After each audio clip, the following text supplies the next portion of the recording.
Hi, it's me again with Corel Roll Tips and Tricks, and I just did a video and it came out with this, and I thought I was thinking if the person wanted the letters to be cut out, numbers to be cut out a little closer, you could do this.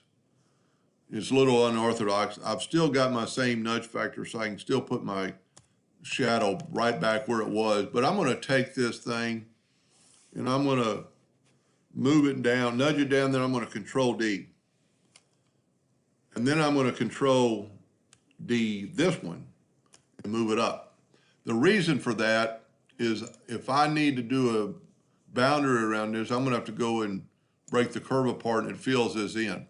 But that doesn't matter because it's going to be a copy of this. So we're going to take and make a boundary of that guy and move it. Let's move it to the side.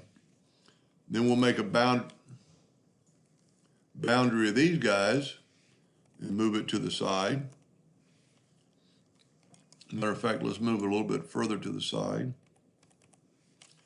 And you could do a couple things here. You can weld it and then just go like 0.2 to the outside with a contour. And then you'd really have to look at it. This is going to cut right here. So let's back up here, and the one's going to be a little offset, but that all depends on, how far you put, your drop shadow. So this is going to cut out separately. So you could play around with your drop shadow, but then we're going to go up to effects, go to object, break the contour part, and then just get the black contour and move it over back up to our original. We can delete all these. And when I broke the curve apart, it broke those letters apart.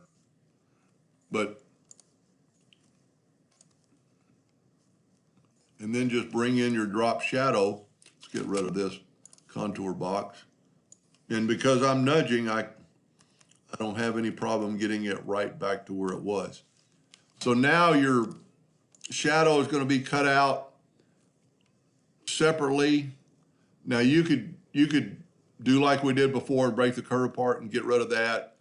You just need to maybe, when you move your shadow, don't have your one so far away from that one. And then that way it would all cut out into one piece. If that's what he's wanting to do, I still don't know. He might want to just cut out like a bigger one like this around it. But anyway, that's how it can be done. Hope that helped. Thank you for watching.